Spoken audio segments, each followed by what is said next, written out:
their information. So at Spot we said we are going to build a business of providing the information to a consumer on what's on sale on any item at the top 1,000 retail chains in America. So that's how we got started. So where do you get the information? Well, it turns out a lot of it is on the web. Somewhere buried someplace, merchant site, mall site, subscribe to emails. And so we had a lot of technology in the first year or two where we got a handle on where we can get the information, how to read it, crawl it, extract all the metadata. It's not just enough to show an image of a, I don't want to just give you a piece of paper like that. I want to tell you, Macy's has men's shirts of this brand, original price $49.99, discounted price $39.99. The sale is only valid for the next 5 days. So you can search for it, right? You can say, I'm looking for Levi's jeans, boot cut or something. And sure enough, you can tell you the 10 merchants that have it on sale. So we did that. Now, how do we make money? So we did that, then we licensed it to different apps, and we had a good business technology-wise and no money. Because you go to Gap and they said, great, keep doing it. You're bringing consumers to our site, to our store. Why do we need to pay you? Well, if you don't pay, then we won't do that. Okay, you can't do that because that's our business. Even you guys will stop using it if I don't tell you what's on sale. So I don't have a choice. I have to give the consumer all the information, and the merchant is not going to pay me for it. So how do we make money? And then we realized that one is a pull model. A consumer comes to an app and they're searching for something. But we also know that when you're near a location, you're going there because you're looking to buy something. So we can push something to you. So we evolved from being, a provider of information on a pull model to a provider of information on a push model, and push advertising, right? We know where the user is. We know either their interest or location, and we can send them the right offer. So in effect, Spotlight has gone from being someone that you come to Spotlight and find out, Spotlight saying, okay, I know where you are. You are near this mall, it's got 15 stores, 3 of them are dealing with men's apparel. I'll give you a best offer in shirt. You don't like that, I'll give you another offer in jeans. You don't like that, maybe I'll give you women's apparel, right? And hopefully you'll click on something or the other, you go to the store, you buy, and you make a cut on it. And I think that's what we become. I believe now you are getting more into ad space, or trying to. So, what do you think are the challenges there? How do you see the competition? So who do we compete with? The start at the top, Google. Facebook, Twitter, you name it. Mobile is, it's like, as they say in the Tale of Two Cities, it is the best of times and the worst of times. Best of times because everyone wants to do mobile. The worst of times because everyone wants to do mobile, right? So it's a very crowded space. I think the good thing about us is we are a small company and we pick our niches. And I think the niche we have picked is we're going to stay focused on shopping. Because mobile to a lot of people means education, finance, travel, triple X, all kinds of stuff. For us, mobile means shopping. And it's important because shopping in USA, 92% of shopping still happens in the store. Right? And with all the growth of e-commerce and shift happening, if you look at it, in the last 3-4 years, online has only captured 1% more. Right? So, now why is that? So I'll tell you the story. So we were pitching last year in fundraising. We went to see this VC, very smart, very successful, and she said, no one shops in the store anymore. I said, have you gone to the mall? You can't find parking there.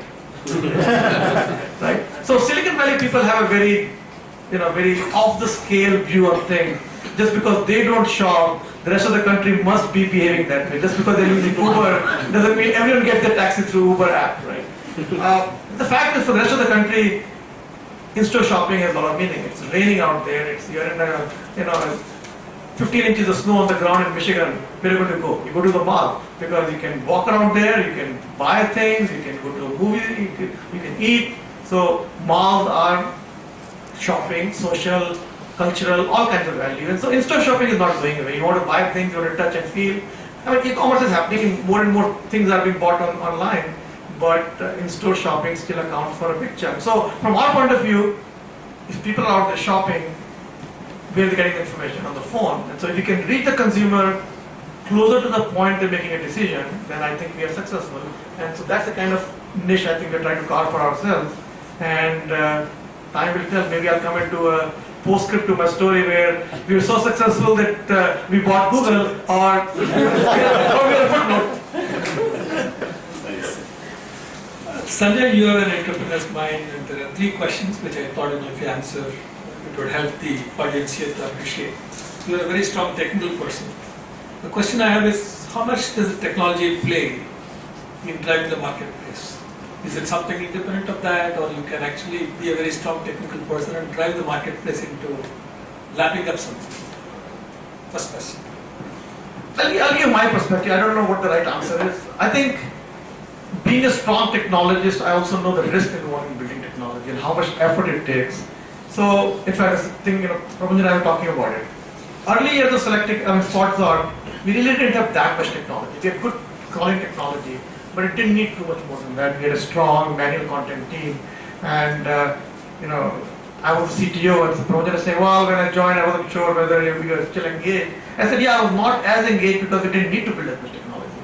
As we evolved from that to being a very location-based targeted advertising play, we've become a very strong technology play. We're investing in machine learning, we're investing in geoclustering, we're investing in our technology. So the short answer is, I'm a firm believer that you build only as much technology as you need. You don't, and I think that's my lesson for message to the technology entrepreneurs out there.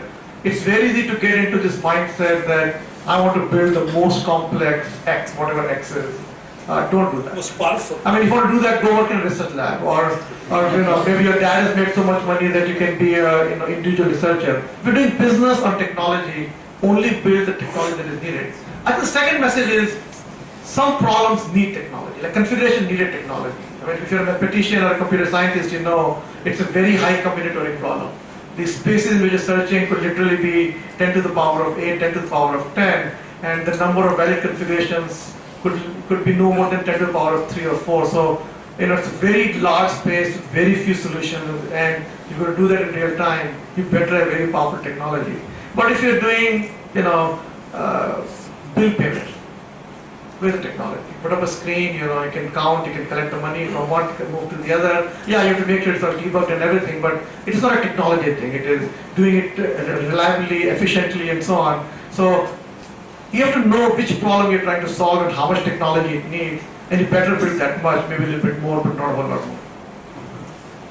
Okay, second question, you have created a lot of technologies, and I believe at the time you created them, you were excited, you thought it's a great idea and people should do. And some you succeeded, some didn't take up as much. So what you feel are the challenges in scaling up in the marketplace? What issues really come up? Why do some people accept some things and suddenly the population says, no, I don't need this? Even though you are very convinced, it's a very useful thing there. I think one thing I think that's like you're asking me, your dad was a professor and never did business. So I think I learned not so much from him, but I think from the training he gave me learn about the world, right? So I was always very interested in learning about everything, what's happening in politics or cricket or, drama or anything, right? I mean, my kids always tell me, Dad, I think you know more than I do about even my favorite singer. I think what that does is, it gives you an understanding of what the market is looking for, right? And when I started Selectica in '92, the first thing I did was actually go out and talk to 30 companies. I paid a market research firm and said, here's the business problem, here's what we can do. And the answer was not that reassuring. I mean, we talked to the 30 biggest technology companies in the valley, and only 2 or 3 thought it was a problem. But there I went with my gut. I said, look, the world is changing, and I think I was right. I think on Kifit, for example, I think we're 2 years too early. If you look at it recently, Facebook just came out with a newsreader. Yahoo, bought a newsreader about a year and a half back. So what we're trying to do is actually now being commercialized in a smaller way. And I believe there will be a company 2 years down the line or somewhere that will be doing what Kifit is trying to do. We're just too early for it. I think same thing with Spotter. I think we are at the right time with this. Right place, right time. Yeah, and as they say, I think you would rather be lucky than smart, right?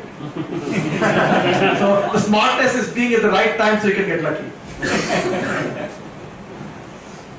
The third question I have is, you have walked through the enterprise space and you are now into retail space.